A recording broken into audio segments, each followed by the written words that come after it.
You're listening to the Night Demon Network. Go to nightdemon.net/subscriber to unlock more exclusive content.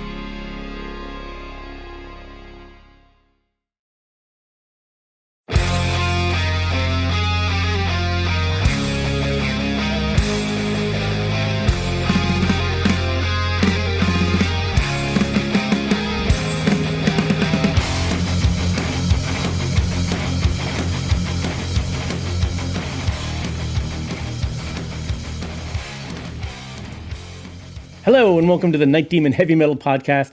I'm your host, Nesbitt, and today we're going to pick it up on Night Demon's tour with King Diamond, having just played Kansas City. They're hitting the road again. Let's get right back into it. This is the King Diamond Tour.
So we had a travel day on the way to Indianapolis.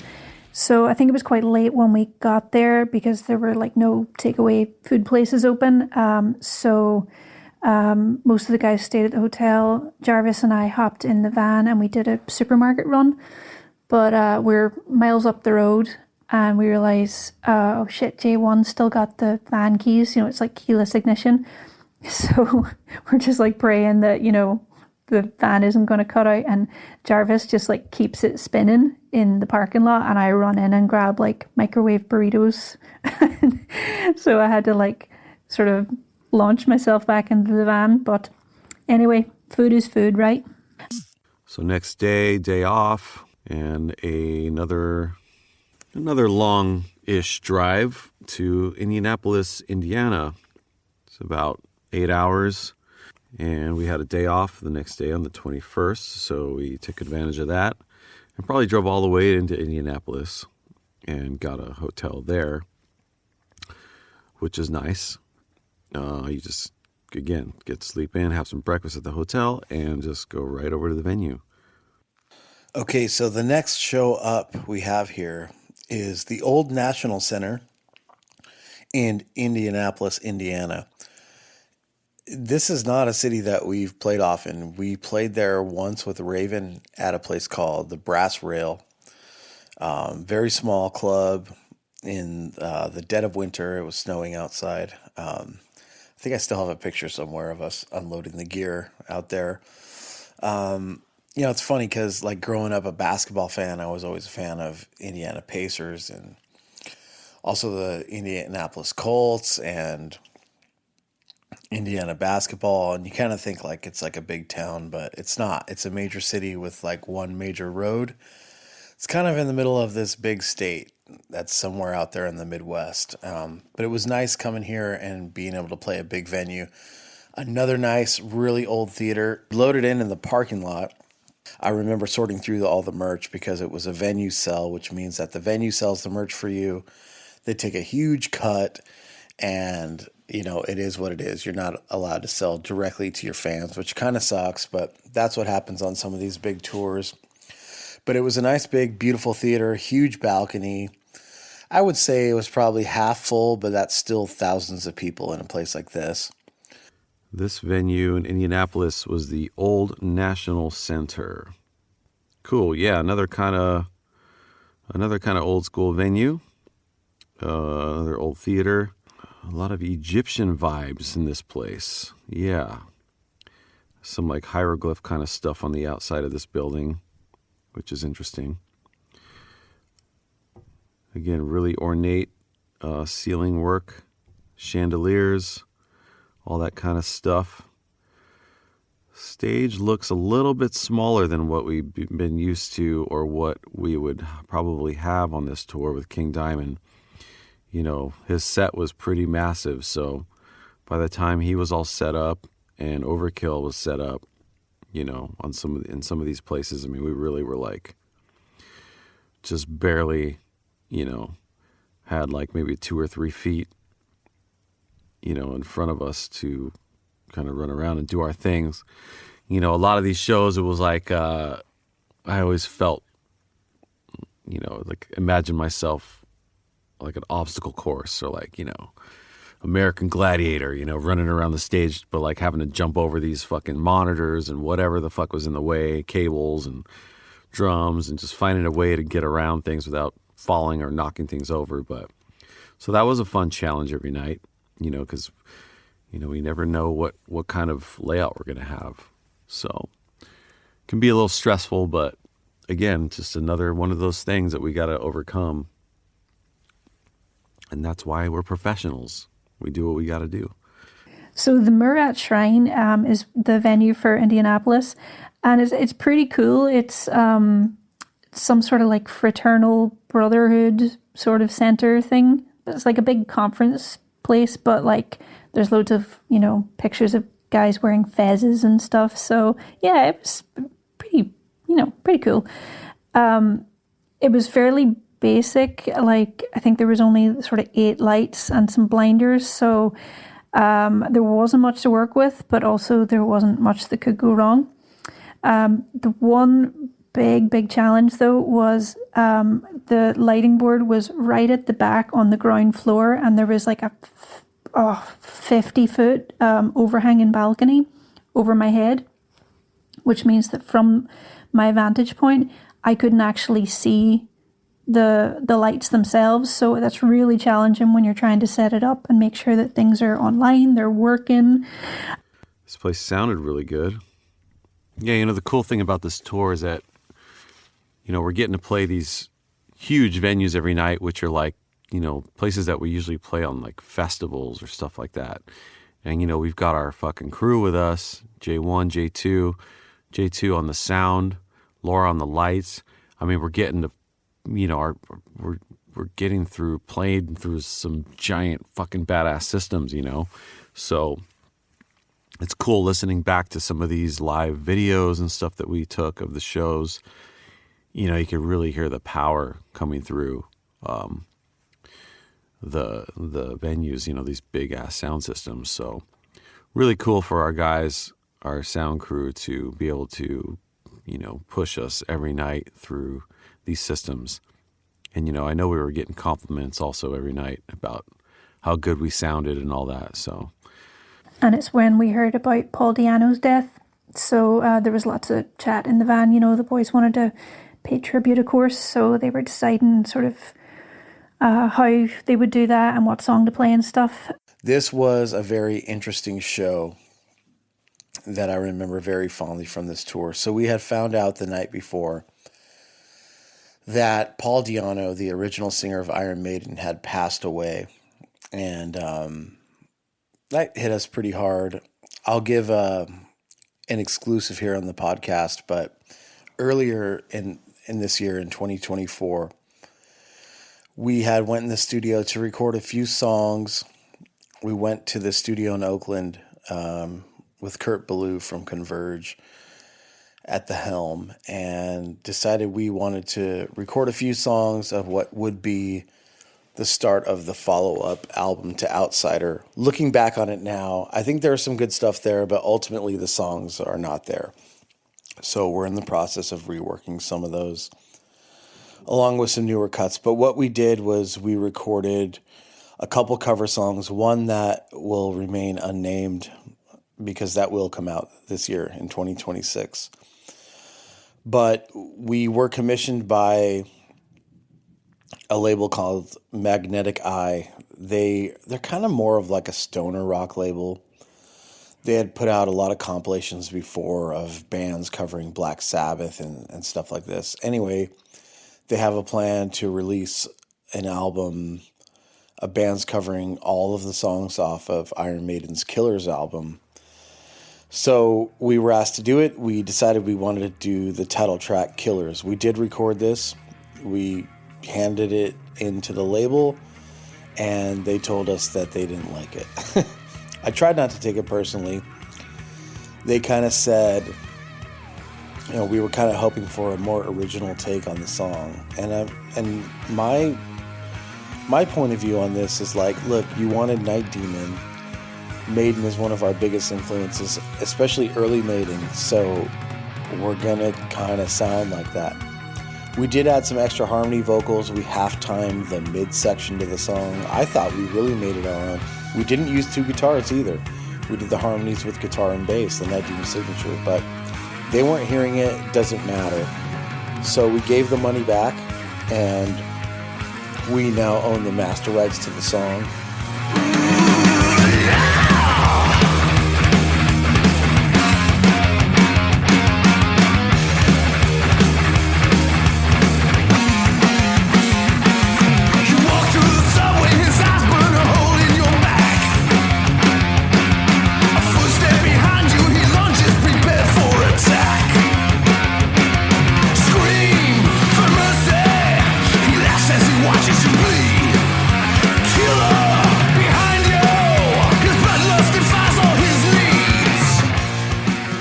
Haven't reached out to Maiden yet on, getting permission to release it. I have their info. We're just kind of waiting to decide what we're going to do with it. However, we have a live version of Killers. We have a studio version of Killers. The live version was done at Hell's Heroes earlier in 2024.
this was the set that we did that night in Indianapolis. Prelude into Outsider, Screams in the Night, The Howling Man, The Chalice, Night Demon, and we closed with Killers and dedicated this to the memory of Paul Di'Anno.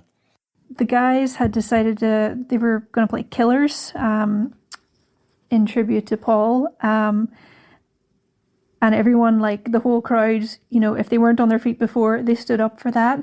So like between the backs of their heads and, you know, I could see like an inch above it. So I was just hoping and praying the lights were on, you know, and they were doing what they were asked. But overall, people seemed to have a great time. And the venue sold the merch that night. So I got to watch King Diamond with a prickly pear margarita. And I hung back and I watched Christian, the King Diamond lighting guy, just at work, you know, because this guy's amazing, you know. So I just tried to soak up some of that brilliance. So yeah, challenging night, but interesting night and a really fun one overall. For people that were there, it was super special. And to us, obviously, it was a special thing. So my idea for whenever the studio version of Killers comes out is to do a vinyl release, hopefully a 12-inch single picture disc with Rocky instead of Eddie in the streets of Ventura, not like Eddie in the streets of London, doing the Killers thing, and to have this track, the live version that we recorded, plus to be the B-side. That's my idea. We'll see if that comes to fruition. The show went really well. We met some great fans after. Despite it being a venue sell, we still went to the merch booth after and met up with some people. At this point, in getting into late October and being in the Midwest, you can kind of feel the shift of seasons. And our European summer and our Southwest summer has quickly turned into a winter. I do remember it getting the temperature dropping quite a bit that night. That's it. We're on tour.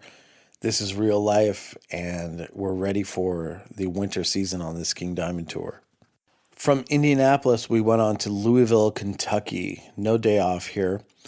This was not a venue sell, so I was able to set up the merch. Another nice, awesome theater. The Louisville Palace is another stunning old theatre. It's around about 100 years old and just absolutely beautiful to look at and to be in. Now, the trade-offs with an old theatre, it's not set up, you know, for, I guess, what we're trying to do. So it was another venue that just had all Parcan, like old white lights, which just basically it's a dimmer so you can have them on or off. So there wasn't much of a light show that I could do, but you just do what you can. But, you know, this is the trade-off that you pay to be in a beautiful old historic theatre.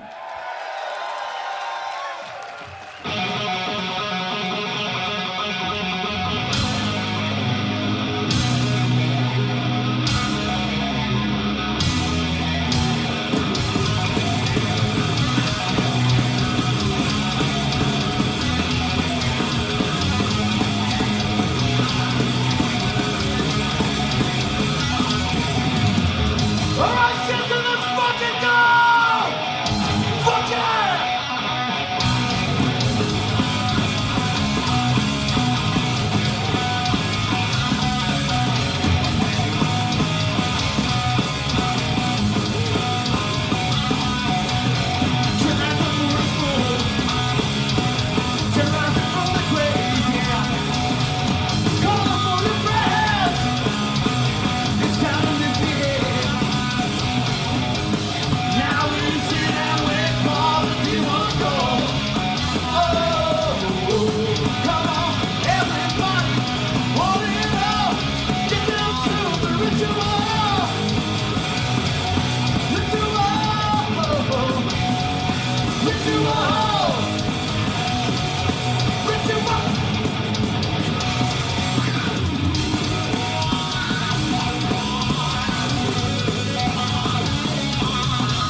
I do remember Megan, who was the merch girl for Overkill, had a friend called the Rock Doc. And the Rock Doc was coming out to this show. And the Rock Doc is basically, it's not just one guy. It's a network of chiropractors that are in different areas of the United States that are into basically going out to concerts and giving chiropractic adjustments to musicians for free. I mean, they work off tips, but generally for free. And so, of course, me with all my physical injuries and my neck injuries, took them up on this. And I got an adjustment. I don't know if that helped or hurt, to be honest. I'm going through a lot of issues now, which we will address in the near future. Some very serious spinal and neck issues. But I'm not going to blame the chiropractor for that. I'm going to blame my headbanging for over 2,000 shows in my life. But at the time, that adjustment did feel good. And I remember Brian got adjusted. He had never had chiropractic care before. And so did Laura. And I remember just dragging the guy to the merch booth and Laura getting a neck adjustment and her just kind of freaking out that like, wow, my neck has just been cracked in like 30 places. And again, like, I don't know if that's good or not. The jury's still out on this stuff. I have not been back to chiropractic care since the Rock Doc, although the Rock Doc did come out later on this tour. And I did get an adjustment, but not since then. I've been sticking with physical therapy, acupuncture, ice baths, sauna, a lot of other things. But the Louisville show was cool. Mark from the Metal Forge podcast came out. The only other times we had been in Louisville was once with Carcass and once on our own where we played with Savage Master on the Curse of the Damned tour in 2015.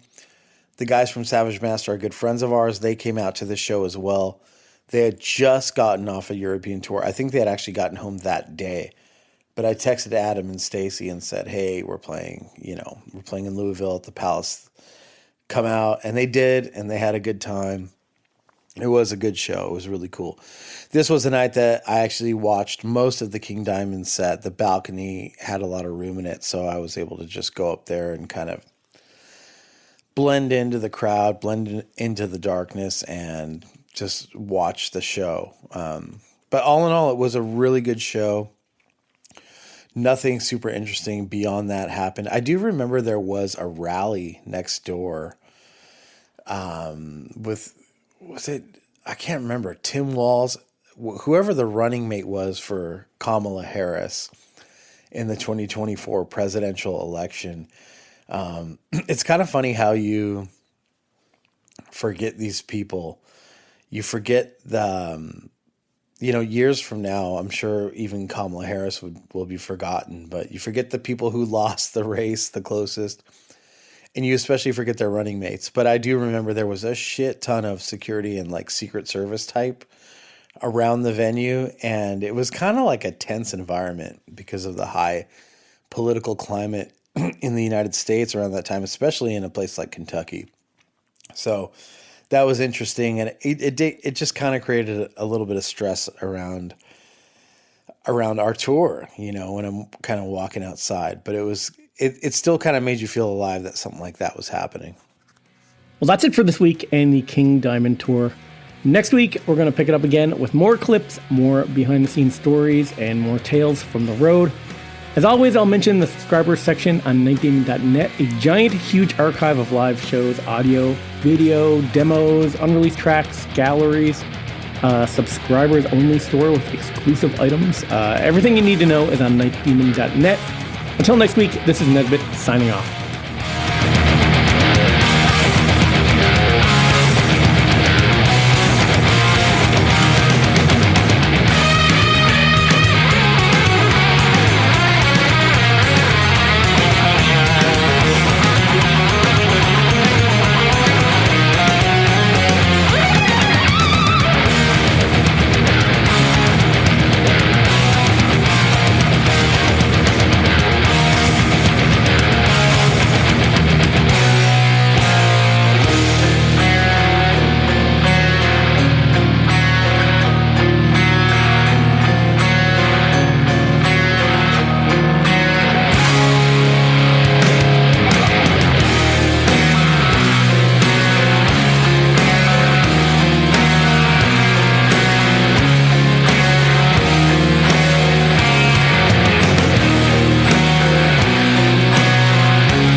Thanks for listening to the Night Demon Heavy Metal Podcast.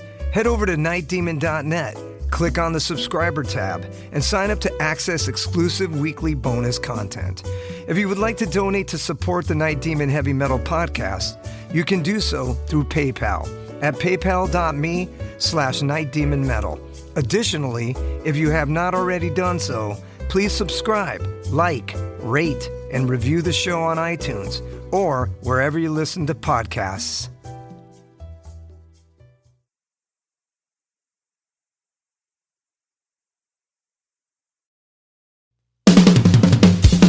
All hail, Night Demon Heavy Metal Podcast listeners. This is Dusty Squires chiming in to tell you about my brand new signature sticks from the London Drumstick Company. I've dreamt of having my very own drumsticks ever since I was a wee lad, and LDC made that a possibility for me. Founded in 2016 in London, England, the birthplace of heavy metal, the London Drumstick Company has trailblazed a path through the music industry and taken the drummer world by storm. When I met them for the first time, they knew their product was going to withstand the beatings of a Night Demon show. They took the time to work with me on getting everything just right. The balance and weight of my sticks are the same no matter what, and the durability is bar none the best I've ever had.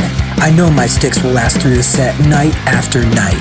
I'm truly honored to work with a company that caters to their players the way LDC does. Their innovation and attention to detail is what separates them from the rest of the stick makers out there. Their custom stick sleeves are unbelievable and really make the entire presentation complete. Wait until you see the design they came up with for me. It blew my mind and was a surprise to say the least. They have all kinds of amazing swag, including hoodies, t-shirts, drummer shorts, drum keys, stick bags, towels, face masks, practice pads, and much, much more.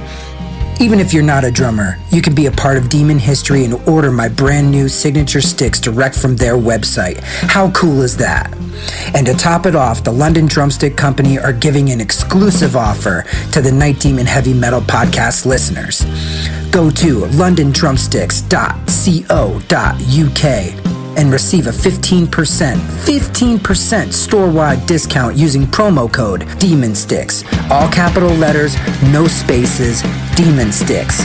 DEMONSTICKS.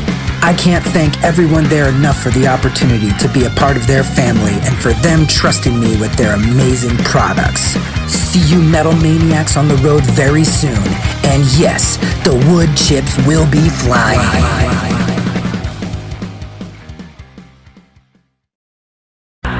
Greetings, boils and ghouls. This is your comrade, the Crypt Keeper here, reporting dead from the sanctuary of the strange. Tonight's macabre myth is a fright-filled feature, one overflowing with monsters, madness, and magic.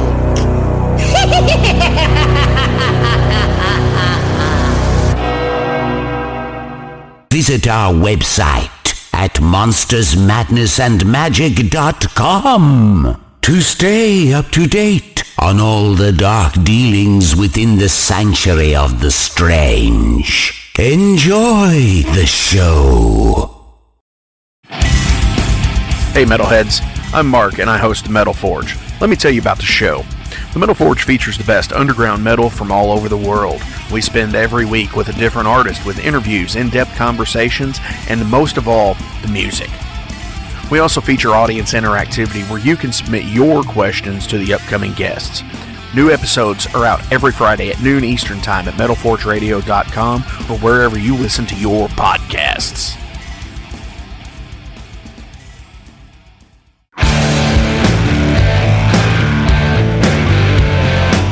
Want to know what's going on in the world of music? Then tune in to the Nothing Shocking Podcast, a non-genre based, all-ages friendly rock and roll program. Join us weekly for interviews with all your favorite rock stars from the mainstream to the underground. You can find us at nothingshocking.libsyn.com or anywhere you download podcasts.